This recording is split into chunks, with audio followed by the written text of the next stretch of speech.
especially like on Instagram stories, you can just share it right to it, and it wasn't Right. there. Like it was the one before was there, and the one after was there, but that one was not. No, And I listened to that and one. like I thought that was a pretty good episode. uh and yeah, it's a weird deal. And so That's maybe censorship at its best, right my there. phone. Yeah, exactly. And maybe it was just my phone. I don't know, but I've had a couple people ask like I can't find it on Spotify. Um, but like I know I've said it a couple times and it seems really outrageous, but I truly believe that guy was assassinated by the government Oh, because 100%. There's no question absolutely. about it. Without doubt. yeah, because the Bundys are a like they're an easy target, and they don't censor them because they can always shit on the Bundys Yeah, they because can they're gonna figure out a say way to some. turn it around to whatever, this or that, Yeah. whatnot. Well, the Bundys are not very articulate. They're like I think No, they're that's right yep. in most of what they do, But they're not but articulate they're about it. not good at put. Yeah, they're not good at putting it onto why. Lavoy Finicum was very good at saying why this is wrong. Why Very he was educated like, about when he talks. He's very educated. The Yeah. whole deal. Mm-hmm. That one video where he's like patting the water tank that's dry. He's like, "No, I own this. I own this," and they fucking drained it because and he also said, if they would have asked, yes, you can have it, but nobody asked, nobody paid anything, and he's like, "This is the only live water on my ranch, and it's gone." Well, it goes back And to so what do I what they do did with the now? natives. If you starve them Yeah. out and take the water away, you're Right. gonna run them out, and Mhm. you get whatever they have. And that's, I Yeah, mean, it's like terrible to say, you but read that's that book. exactly what they're doing right now. Yeah, and it's yeah, like when you read that book that Rogan always talks about, like Empire of the Summer Moon on the Comanches, the only reason we beat the Comanches is because we took their food supply. Yeah, We when you killed starve the them out, buffalo. it's a lot easier to beat when they can't Mhm. eat or can't drink. Yep. And I that never was thought about anything like that. Yeah, that's like that that. one That oh, go ahead, Parker. that's like that post I just shared on my Facebook that Stalin was talking about. He said something about he ripped all the feathers off of a live chicken and Mhm. it was running around all bloody, and then he laid down some grain or something and just followed him around like a little pet dog. Yep. Yep. Exactly. And I you don't have see it happen. Facebook at the Yep. moment, but I understand that. Yep. How come you don't have Facebook? Did you get banned? Dude, no, I bought a new phone, and this goddamn phone says that I don't need to be on Facebook or something, I guess. Well, it's probably right. It's probably right. Yes, I mean, it yes, yes. probably is, but how am I supposed to Um, share like good ass memes and everything without a Facebook? That's right? all I do on That it. I know it. I'll let me send this picture, but since the the fucking election, dude, Facebook has been insane. Like maybe it doesn't come by through everybody since you don't have a business page or something, but like the censorship is Oh, fucking wild, man. oh my god. Um, How are you going to show up with a bottle of Seagram's and a bottle of Crown? We've been drinking Pendleton. I couldn't find Pendleton. Oh my god. I thought we were friends. What is this? I couldn't find I Pendleton. thought we were friends. Oh, It's going to be a rough one after this. If you weren't so far away, I'd get you a bottle out of the cupboard here. Ah, geez, I wish, huh? all right. I'm not like McKinley. I don't drink like real fancy shit. Right? Oh, no shit. No. All right. So you see this part right here, the 225.7K.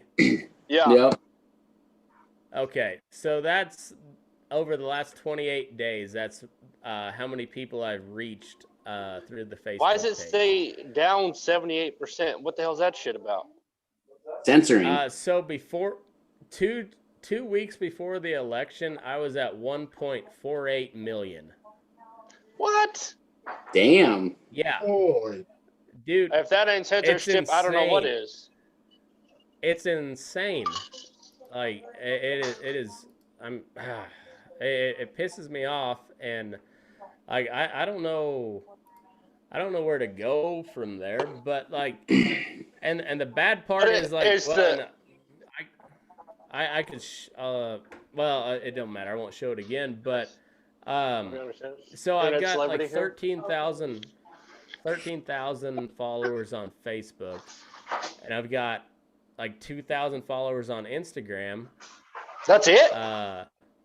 But yeah, but my reach and reactions and everything on Instagram is like 10 times higher than what it is on Facebook, even though I've got a bigger following. It's not. And that's the thing. Like I thought maybe Parler was going to be something, but Parler is just basically Trump Twitter. It's I don't know. Is It's that kinda what- boring? Like so there's nothing. I never nothing bought funny. into that deal. Like, I didn't know if it was any good or not. it's not right now. It's not. Like so the worst part about me not having a Facebook right now is the Burning Daylight Bull session, where I usually post relatively mediocre memes and get some reaction out of. I love the can't bull do right session now. so much. Dude, there is some memes on there that I'm like, oh my god! Yeah. Nobody's looking over my shoulder when I like this right now, but this is fucking good. But that's the entire reason I created it, because there's some like I'll post just about anything on the main page. Like you guys have all seen that. Yeah. But there's some stuff. There's some stuff where it's like, no. yeah, maybe not. Maybe I shouldn't do that. So I created a private group just for that reason. But during the election, I had to approve every single post. Yeah, And I noticed that. That made it not fun for me, because I just want to go to the bull session and scroll through and laugh. That's the entire reason I would be created drinking it. whiskey and find like good memes and be like, oh, I've got to show my people this. Like these are my absolutely. people. They're gonna like this. Exactly, And because it said that's pending that's admin our approval. people, I'm like, right? what the fuck? I know McKinley's asleep. He's got kids. He's got work in the morning. Guess I'll just wait till tomorrow for everybody to see it when it's not so funny. Well, I do have a guy in Kentucky that approves memes, and now we don't have to do that anymore, which is good. But it was fucking annoying. Like, which is bullshit though, because while there's an election going on, there should not be that kind of censorship. No, not at all. And you know, like I post political shit all the time, but I don't know how I've never been banned off Facebook, because I'm not afraid to just throw it out there and see what it gets. See, they don't have to ban you though. They can just they can shadow ban you, and then so you can post everything you want, but nobody sees it. Yeah, my mom got put in Facebook. My mom got put in Facebook jail because she commented on one of my posts saying that she should have microchipped me. No, Mama Partner didn't say that.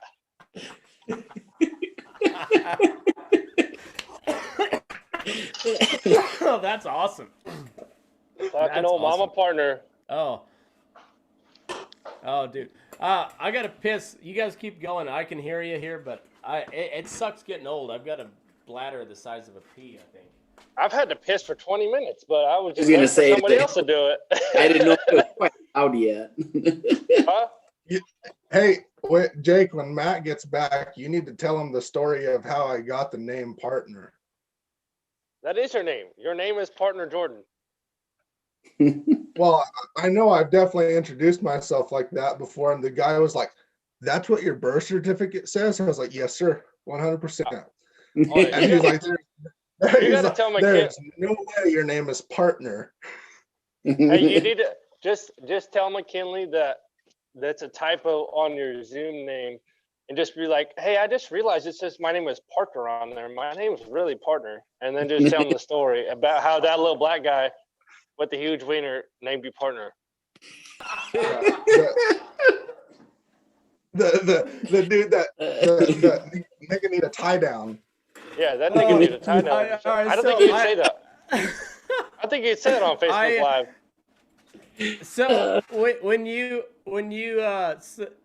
submitted on the small business deal, it says Parker Jordan for your email, and then it said partners war bridals, and I had like I should have just messaged you, but I you know how it is, cowboy shit. You know you're not gonna ask another man directions. So I just so I said Parker's war bridals might be partners. I don't know. I'm a little tired, whatever. And I was like, I've wondered that. So let's hear it. Let's hear it. Come on, Partner, tell them the story. How you got the name Partner? At this whole that whole skinny cow mismanaged deal that we were a part of, this Ethiopian fella. Oh, you can't just lead. You can't just lead into that like he's Ethiopian. Like one of the guys I hired on this deal was probably way more of a hand than me, and he happens to be half Ethiopian. Oh, he is like he's handier than a prosthetic. He's handier in pockets on a shirt. Oh yeah, and his name is Yahuru. And that is absolutely 100% his real name. UHURU. Yahuru. Yeah. And UHURU. I like it. Yeah. And I've never met this guy before. And there's cows bawling and whatnot. And the picture I just sent in our group chat of that guy on that horse, that horse's name is Partner. And so them cows are bawling and stuff, and how do you work this shit? Hand. I went up to shake Yahuru's hand, and I was like, "Hey, I'm Parker. What's your name?" And he said, "Yahuru. Nice to meet you, Partner." And so you're like, "Yeah, I mean, I guess I'm Partner now." No one ever corrected him, and I thought he said Parker because there's cows bawling and stuff, and we kept going, and all of a sudden, well. Like that today, my name. Wait, what picture is that? Partner. Oh, that's JD and Jamal right there. Yeah. That's Jamal, one of them great big ass steers. All right, different. All right, go ahead. Yeah, so this little Ethiopian fella, he ended up naming me Partner, and ever since, about 2016, it's stuck now. Partner Jordan. I like it. I was, and 100% like I should have just like messaged you and asked what I should have said, but being the Yeah, we're from this lifestyle. We don't ask, is this right or not? No, we just roll with it. I'm a strong, independent black woman. I don't need no man, so I'm going to say what I want to. All right, Kamala Harris, take it easy over there.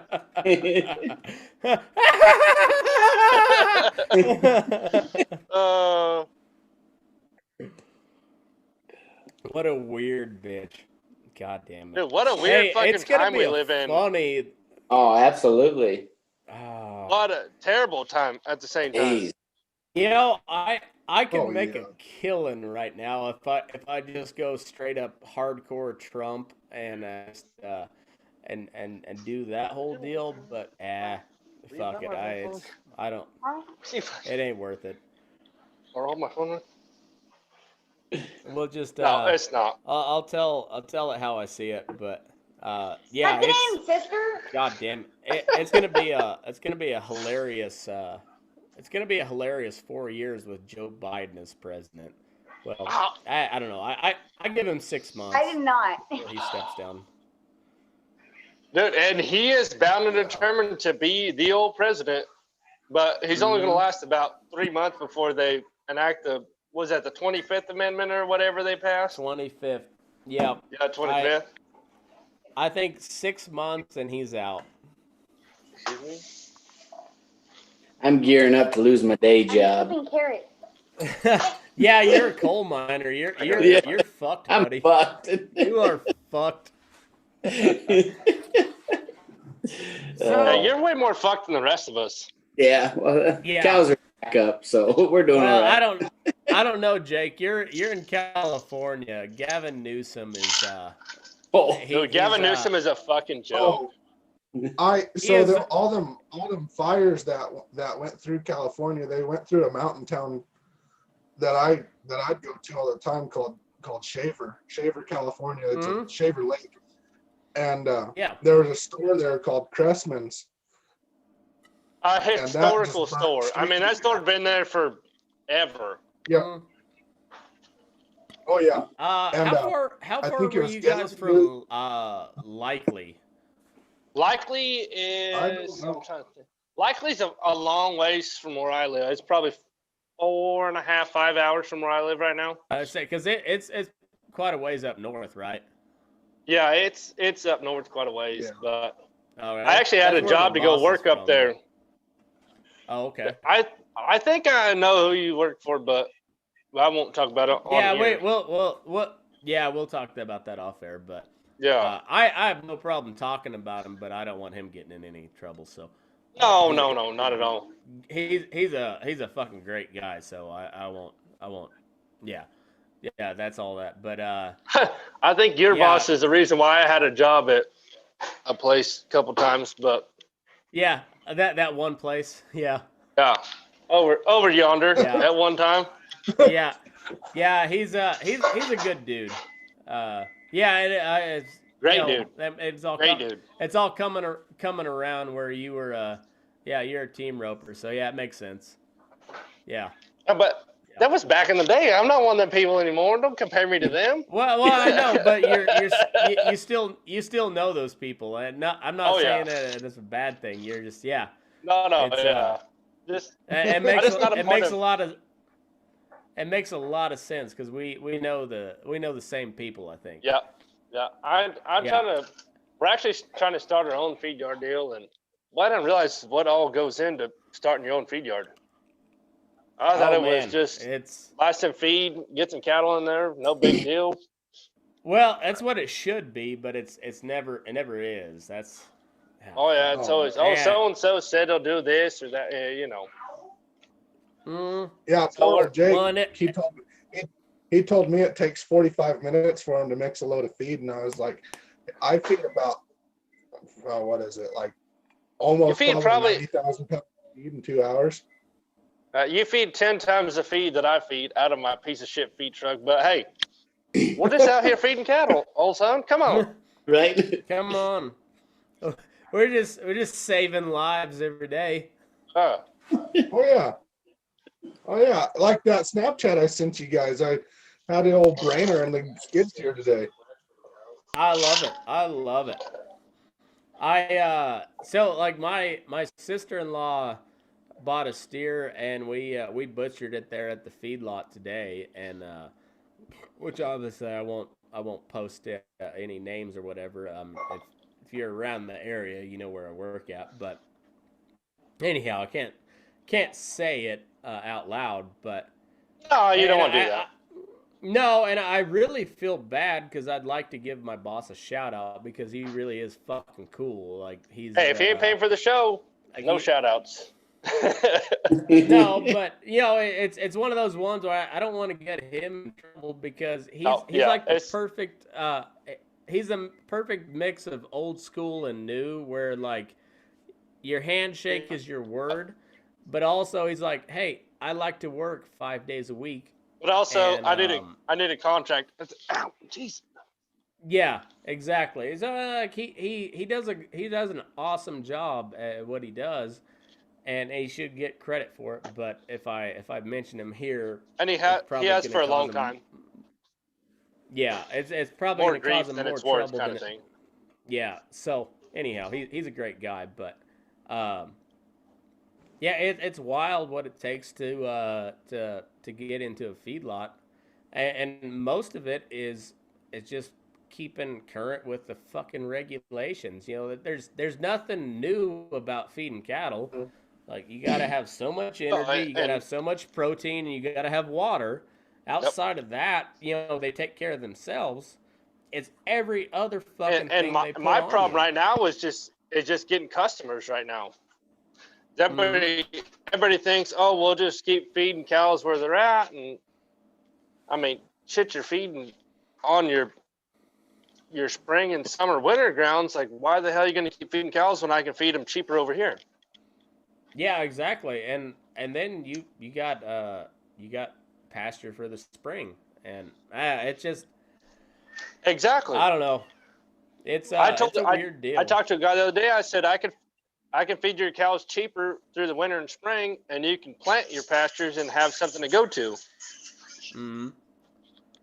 And he was all, well, Grandpa did it this way. Well, okay, that's great, but how many That's ranches have failed because we're doing it the way the Grandpa did it? Mhm. that's the Well, biggest how thing. many? Change them old timers, Yeah. and they It's like don't. I got a Oh perfect no, spot that I mean who I I could work for. background calves for everybody in the area. I've got a pretty good spot rented, and trying to tell people, bring your calves to me.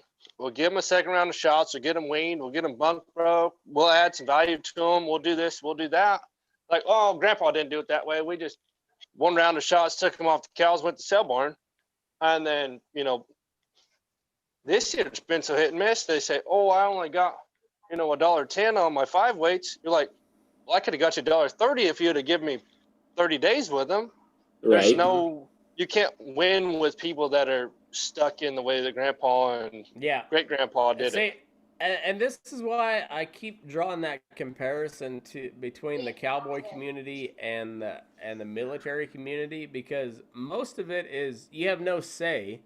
Like, the guys that are actually doing the work are pretty damn smart. They might be a bunch of fuck ups, like, cowboys, soldiers, same thing. Like, you Yeah, got I to be mean, kind of you know, you kind of be got to be kind of stupid to get in that line of work. But once you're in there, we kind of know what the fuck's up, but nobody listens to us. no, Right. not And at all.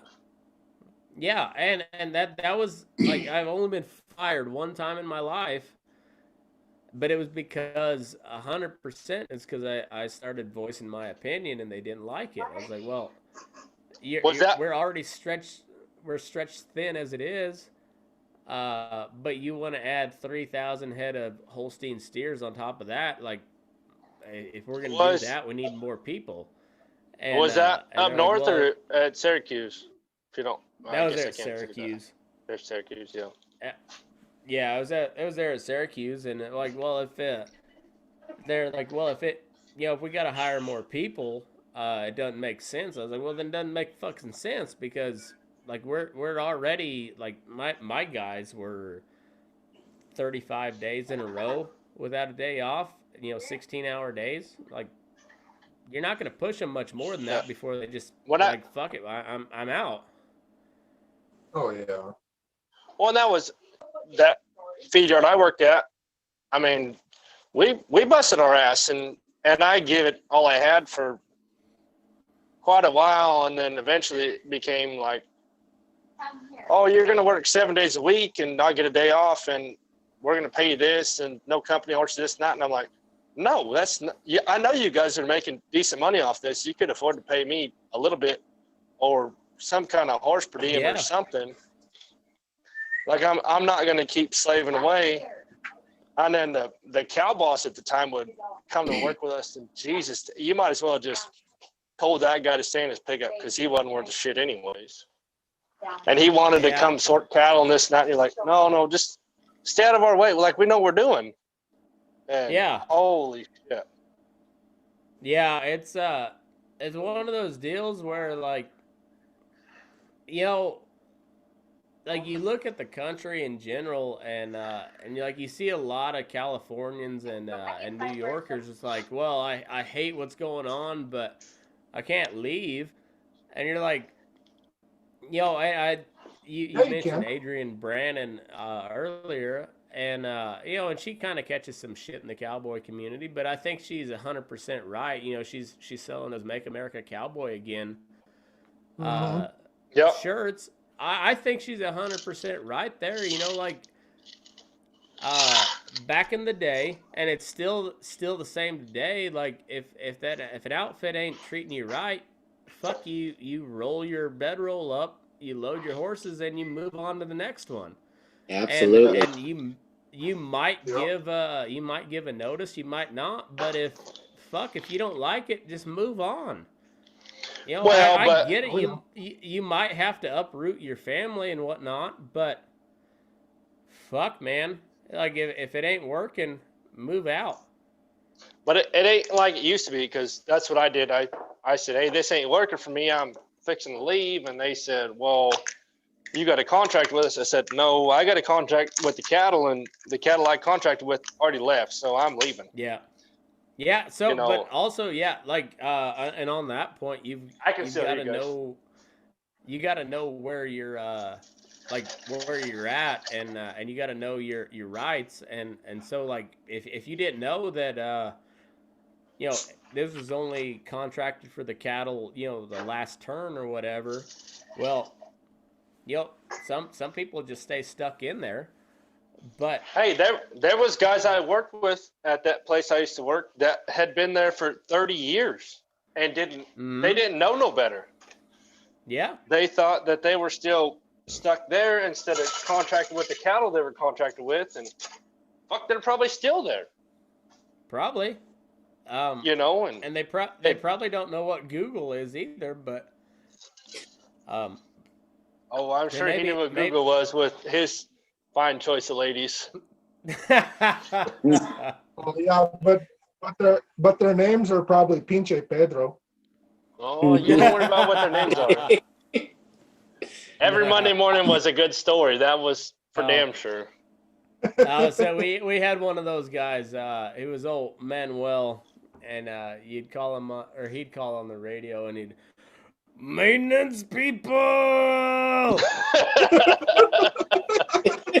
and then you'd talk to him in the tack room or the break room, and he was like, "Oh, hey Robbie," and not my cousin Robbie. I mean, Not dipshit pretty Robbie? similar, but not him. Not Robbie's a douche Robbie, but different Robbie.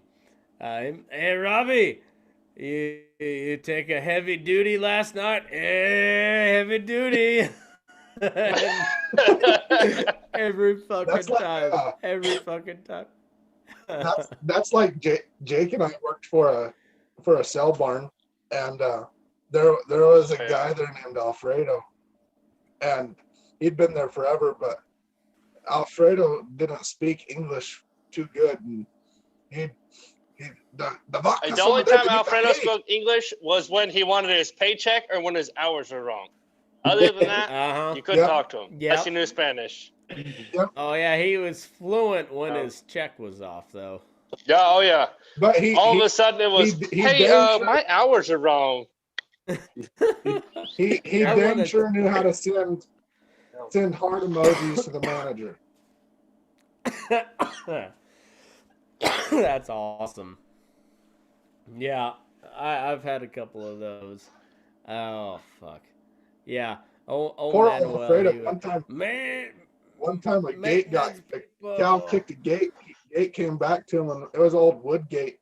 Had long lag bolts sticking through it.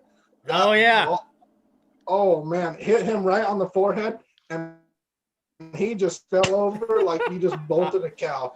I mean, thought we had workman's comp or something, but we didn't. No.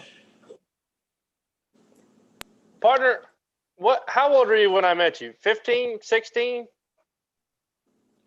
Well, so I was 16. You helped me get that job at that cell barn, but you lied and said I was 18. And you fucking told me you were 18, you son of a bitch. And our manager came up. We were processing or working someone's cows or something like that, and she brought over some beer for us, And she's like, here, can you have that? And I was like, I don't know if I should be doing this on the And I was like, yeah, sure he can. He's 18. He's right with me. No big on the deal. workplace. Yeah, And and she's then like, partner was all, "Oh, guys." I'm 16. I was all, what the fuck? Who fucking did this to me? Yeah. I thought it was an I ABC think we setup lost or him. something. McKinley, I don't know where he went. He gone. where'd he go? He gone. He gone. I'm the host again. I'm the And- boss. He pulled the old frozen screen so he'd go to bed. Yeah, right. Anyway, so Oh, I he's met the host again. partner was like 15 when I met him, I think. And he was just a kid from town that he wanted to be a cowboy real bad.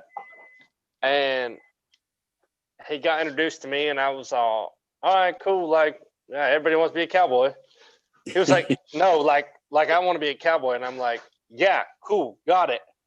And I took him around a couple places and, you know, he kind of bumbled around like a kid that didn't know nothing. And I was all, man, for a kid that don't know nothing, like, this kid's trying hard. So as soon as he showed me he was going to try hard, I was all, you know what? He's got my vote. Like, I'll pack him around and see what I can teach him. And I took him around for a little bit and I took him to the sale barn I was at the time. And I said, hey, you know, like, this is a really good kid. He don't know anything, but he's willing to learn this and that. And I'll vouch for him. Little did I know I was vouching for a kid that I thought was 18 that was 16. So I got him kind of being, you know, I don't know what the proper word for this is, but I mean, he's doing all just the shit work. Like, I can say, partner, go to such and such, bring me these cattle, we're going to sort them. When you get up here, help me sort them, we'll sort them. Okay. And I'm like, fuck, this kid just don't know when to say no. So, I mean, we worked his guts out for a little while. And at the time, I used to pack ice chest on my pickup full of beer all the time. So we had like some special sale or something like we sold like 2,000 calves, and partner had worked his dick in the ground all day long. I mean, he's getting it. I'm telling him, go get these, sort these, run these up, this and that, blah blah. And he's fuck, okay, I'll do it. And I'm like, fuck, this kid just don't know when to stop. He hasn't told me no yet. Like, I mean, if you're not smart enough to say no, I don't want to, I'm gonna keep working you until you don't want to be a cowboy no more.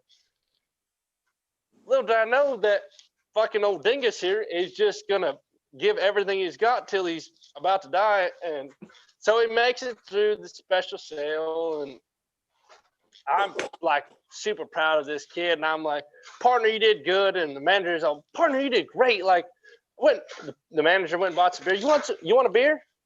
He's all, you know, I don't know. And I'm like, yeah, give that kid a beer. I think he's old enough.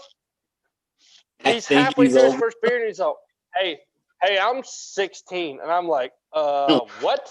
He's all, yeah, that piece of shit pickup out there is mine. I'm like, what? Okay, that's what do you mean that piece of shit pickup out there is yours? He's all, yeah, that old.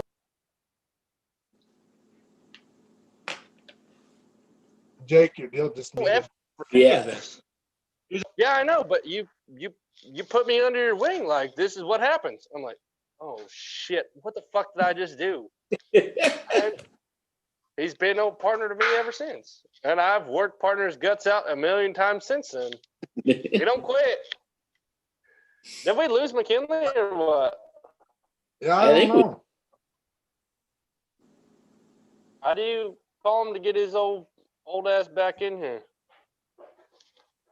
Anybody know how that works? Okay, so how old are you two? I'm 20. I'm 20. You're 20? Babe, how old am I? Fuck. Babe, how old am I? I think I'm 28. Oh, okay, so we're not too far off then. I know I'm not 30. I know that for goddamn sure. Okay. I've been 21 for a long time. I know that. I keep telling people that too, but they don't believe me. Yeah, I know I'm not 30, but I know I've been 21 for a long time.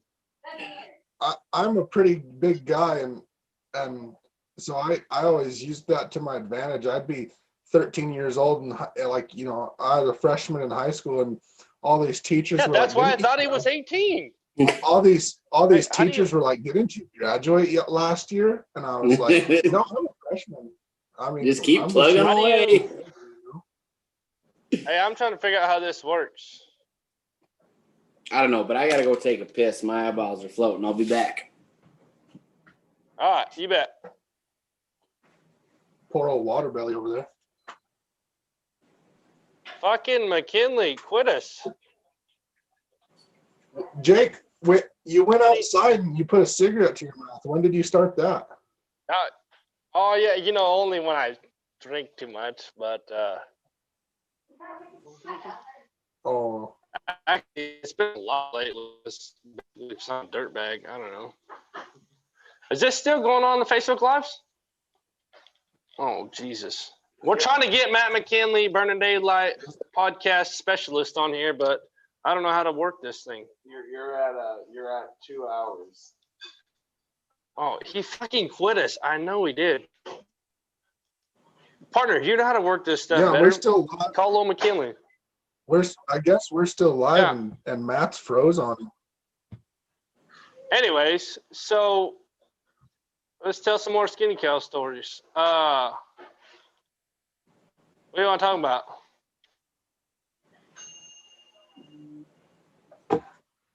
Shoot, I don't know. Well, tell a good skinny cow story. Well, I can dang Because sure if I tell stories, it's I can dang sure tell you about about when we went when I lost you. when we went to go catch your cows. Oh, when I lost that ranch, we had to go catch them. Yeah. Oh man, you got yeah. the old So fucking. Jake is like, hey, we gotta go and get these cows off of get these cows that I have off this place, and the old rodeo cows weren't very gentle broke yet, and I mean, they were. So the problem with my cows is they're broke to a feed sack right up until the point they realize they can get away from you, and then there's no feed sack, bale of hay, no hey sweetheart, come here, that'll ever happen. yeah. So They but get a little wild. oh yeah. So Jake says we're gonna go out here and catch these, and Jake has a problem with running late. So I was the first guy there, and I had a key to the gate, so I let everyone. So I let everyone Time management in. is not my like deal at Forte. all. So I called partner. So, I called partner the night before, and granted, I've probably been on the beer or the whiskey at that time, and I'm like, hey, I got a phone call. My cows are out on this piece. Like, hey, we got to go catch them. I lost this ranch. I got 2 days to be out of there. Like, hey, call everybody. We need to be there at such and such time. Well, clearly, I've been drinking at that point, and partner's like, okay, cool. Like, me and so will be there at whatever time. I think I said be there at 7. So I show up at 7:30, and there's a fucking line of trailers at the gate. Partner's like, hey, they changed the locks on here. Like, my power company key don't work, this, that, or whatever. And I'm like, all right, cool. Like, everybody's here. And he'd called a bunch of people. I'd called a bunch of people. We just had a shitload of people there to go gather these cows. I think there was like there was 14 people horseback. Hang on, I'm texting McKinley. Yeah, we had 14 people horseback, and they were on the neighbor's side, and we all kind of split up just so we can find them. We get them found. No, I'm texting McKinley, babe. And I was riding this green paint horse that would try. Well, you got to tell them the whole story. You got to tell them the whole story. To do. I had this. Oh. I mean, just the picture perfect California ranch you could ever imagine. had foothills, top and bottom, creek run through the middle, had about probably 100 acres of sub-irrigated all summer long. I mean, just, you couldn't ask for better. Well, the neighbor's pasture was about 7,000 acres, and it was just on the other side of the fence line. Well, a tree fell on the fence line, and I'm not talking like a tree branch fell over and took out like 10, 15 feet. No, this son bitch fell lengthwise on the fence and took out about 75 foot of fence. I never worried about it. I mean, I had seen it before I realized I had lost the ranch. I was like, that's tough. I'll just call my cows and they'll just keep on coming back. Honk the horn, cows come in, numbers would be right. I didn't worry about it. Then when they said, hey, you got 2 weeks to vacate the ranch, I was all, oh shit, that's not like really a good thing. So partner and I went out there one day after maybe a few morning cocktails. We go out there, we trot around. I'm like, I'm short 2 cows. I know they're here. I don't know where they are. We trot this whole fucking thing, find these 2 cows right up against the fence in a different spot. So we trot around and get the cows in. No big deal. My dumbass doesn't fix the fence while I know everything's on the right side. Go back to, I'm like, well, we'll just come back next weekend. We'll just trot around these cows. They'll go right in. We'll get them in the corral and haul them out, and won't be no harm, no foul. So it comes to that weekend, and I didn't exactly go check cows and put out cake and keep salt in front of them to keep them coming home. So it's time to get these cows out because I have now 2 days to get out of there. We go trot around, we find 4 cows, and I'm like, oh fuck, like we're in trouble. Like this ain't good. We are like really in trouble here. And it's just being partner that time. So I'm like, okay, so we'll come back tomorrow. We'll sound the horn. We'll get everybody out here. We'll just lope around these cows. They'll just go right in. Holy shit. It turned into, luckily there was a little wire trap in the middle of this 7,000 acre pasture that was not, it used to be cross fenced at one time, but they had taken all the wires down. Posts are still there, but the wires are all let down. And we go, every time you thought you got around this bunch of cows, they just duck off this way or that way because there wasn't no fence no more. And I'm like, oh fuck, I'm gonna have to pay all these people. I can't afford this. Like, just everybody gets a cow. Apparently, that's just how it's gonna work. So we get this main majority of the cows, and they're all headed the right way. I'm like, I know there's a wire trap up there. If we could just kind of funnel them in there, we'll catch them. Sure enough, the cows go right in the wire trap. Shut the gate on them. Boom. We look like we know what we're doing. Like we're real cowboys, just out here gathering wild cows. And I'm like, fuck, we're pretty good. And it takes us 4 hours to get them loaded on goosenecks because it's a little old wire trap. You gotta, I mean, it's nice and easy. Oh yeah, it's kind of a hung together deal. So you're like, come on, girls, come on, please get on there. You're just kind of cow clapping them on there, being real sweet. We get all them cattle on there. Meanwhile, a cow had already jumped the fence, and I'm like, okay, you guys got this. I'll go catch the cow jumps the fence. So I'm kicking around there, and she's going down through the bottom ground, the brush and everything, and I'm thinking, well, that's no big deal. Like, as soon as I can get ahead of her, I'll just drive back to the crowd and put her on a trailer. This bitch gets almost to the fence line that goes back to the piece I have, and I'm like, oh, she ain't stopping. Like, what do I do now? So I jerk my rope down. I think, oh, I'll just rope her and I'll snub her up to my horse and just lead her out of there. That wasn't the case because leading her out of there, she was not. This fucking guy is not. Oh, hold you on. froze. Sorry, I'm giving old McKinley an action. Ask me on your goddamn internet show and then you go to bed.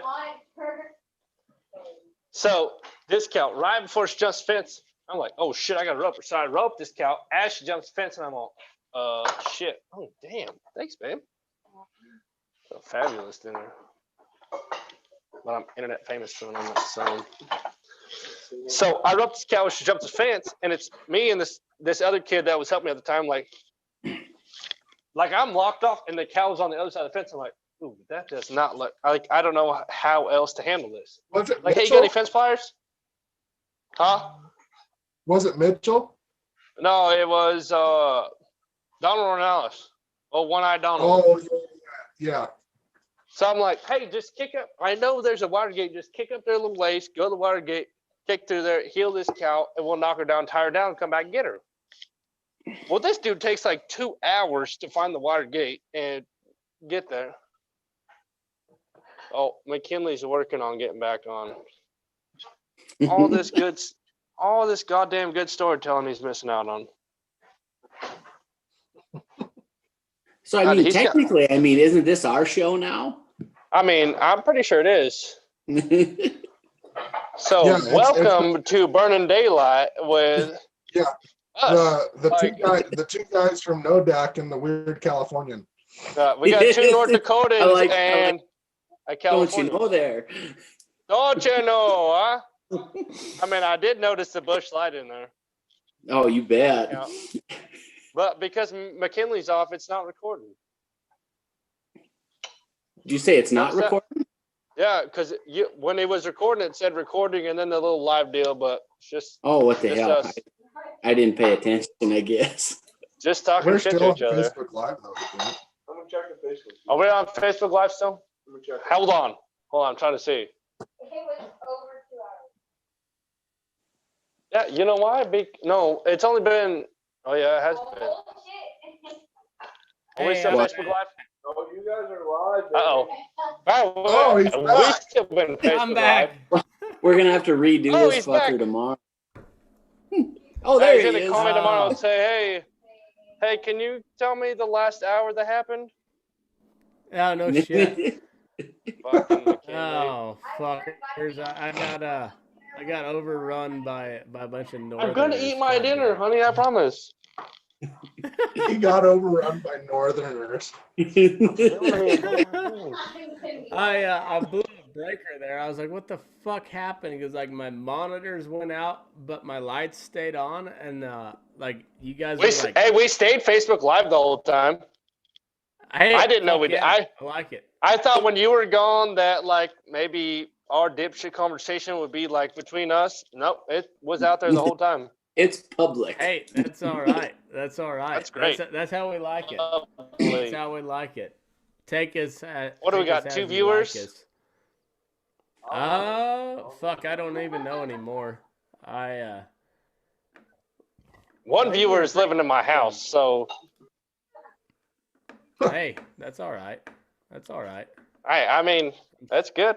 I'm sure. I told she's a all my nice friends, I was lady. all, hey, check it out. So I'm gonna be on a podcast, not a big deal or anything. Everybody's all, what time does it start? Like I want to see how dumb you are. So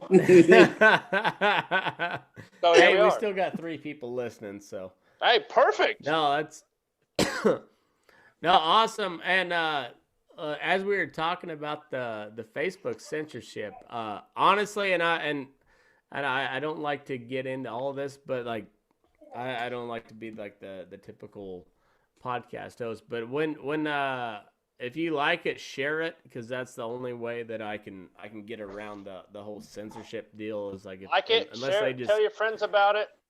I got you. yeah, Tell exactly. your friends to share it. I'll post Like on and my subscribe. Like and subscribe. Yeah, like and subscribe. Burning Daylight. Yeah. It's the only way to be. The subscribe button right there. I'm gonna be Oh, it's Honey, mad. I'm gonna eat. fucking gay, I'm but kidding. it's how it is. Gonna No, eat dinner, I I appreciate you guys hanging in there for me. It's awesome. Oh, hey, I'm glad you made it back. Technical difficulties and Yeah. everything, but I'm over here texting you while we're trying to tell shit, stories. I don't That even wonder know. if you're coming back. I know it. It was awesome. It was awesome. Huh. But I don't even know where we're at on time, but I have think no we're idea. Probably all right. I'm probably all right. If you guys want to hang around for a minute, but Yeah, I'll tell everybody some else is not with- Facebook approved stories for you if you want. perfect. I think we're ready for that. But everybody else, and you know what? I'm gonna when we're done, I'll quit recording. I'll start recording again. And if you want to hear on the non Facebook approved shit, you can subscribe on Patreon. We'll do that. And no, I appreciate seriously. I do appreciate everybody tuning in. Uh, I made the joke earlier, but I'm definitely hashtag blessed to do this Yep. because you guys. Kelly, thank you for having me. I appreciate it. No, I honestly, it's all the appreciations on my side because I mean if there's only so much I can talk about, so yeah, it's this truly is it's a cool thing that has come up with this podcast, and it's just talking and hanging with guys like yourself, and like I look forward to it every week. So I appreciate you guys coming on. I appreciate everybody tuning in. Make sure you go follow these guys on Instagram and Facebook if they want you to. It's Tyler Pabst, Parker Jordan, Jake Nelson. These guys are awesome, and thanks for tuning into the show. Go follow it on all the social medias. It's either Burning Daylight or Move Your Ass. You'll find me, and thanks for tuning in. Move your Just ass. move your ass or burning daylight. Fuck yes. I love it. I love it. Thank Yes, you sir. very much. And everybody that tunes in, I truly